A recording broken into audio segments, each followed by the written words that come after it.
দেশের ক্রিকেটের জনপ্রিয় আসর বিপিএল মাঠে গড়াতে বাকি আর মাত্র 2 দিন। জমজমাটে টুর্নামেন্ট সামনে রেখে অনুশীলনে ব্যস্ত সময় কাটছে ফ্রাঞ্চাইজিগুলো। মিরপুর শেরেবাংলা স্টেডিয়ামে অনুশীলন করছে প্রায় সব ফ্রাঞ্চাইজি, শুধু ব্যতিক্রম ছিল রংপুর রাইডার্স। নিজের ঘরের মাঠে প্রস্তুতি সারছে সোহান বাহিনী। নাজমুস সাকিবের রিপোর্ট। দরজায় কড়া নাড়ছে বিপিএল ক্রিকেট। মাঠের লড়াইয়ের আগে শেষ মুহূর্তের প্রস্তুতি নিচ্ছে ফ্র্যাঞ্চাইজিগুলো।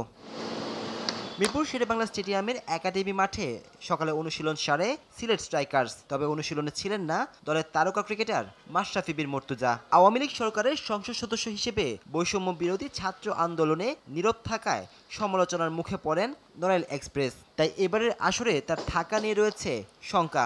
যদিও শেষ মুহূর্ত পর্যন্ত ম্যাচকে পাওয়ার আশা ছাড়তে চান না সিলেট কোচ।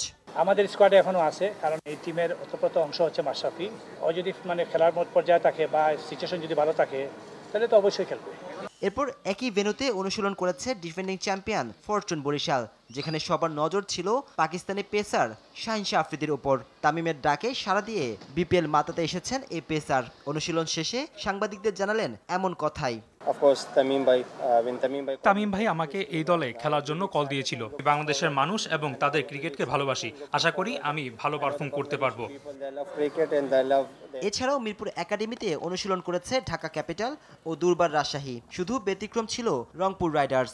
বসুন্ধরায় নিজের মাঠেই বিপিএল এর প্রস্তুতি সেরেছে নুরুল হাসান সোহানের দল। নাজমুস সাকিব, RTV, ঢাকা।